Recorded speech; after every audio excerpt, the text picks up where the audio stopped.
Hello everyone. Today I'm going to discuss one of the topics of economics, that is GDP. Okay, so what does GDP means, or what is the use of GDP?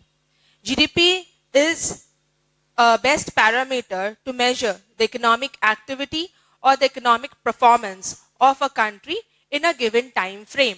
Okay, as we all know, GDP stands for gross domestic product. Okay, so we can also explain as gross is total, domestic is local, and the product are any goods and services. If we move further, we can see that the money value of all the final goods and services produced in the domestic territory of a country in a year's time. When we talk about here the money value, it means not only the output, but the value of the output. Okay. And the final goods. When we talk about the final goods, here we are talking about the intermediate goods. The intermediate goods are not going to be counted here. So what do you mean by intermediate goods?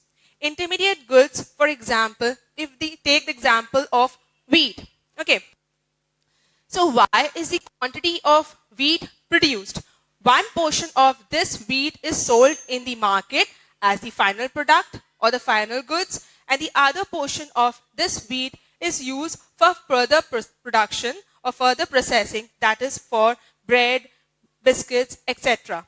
Okay, so this bread, biscuits are the intermediate goods. Okay, so these intermediate goods are not going to be counted in the GDP. Why? So because to remove the problem of double counting. Okay, so only one product is going to be counted only once, that is in the final, as for the final goods.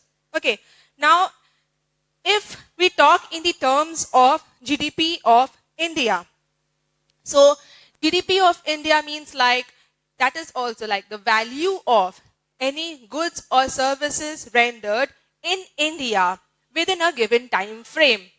Okay, so any goods or services rendered in India within a given time frame, that is within the territorial boundaries of India, are going to be counted in the GDP of India.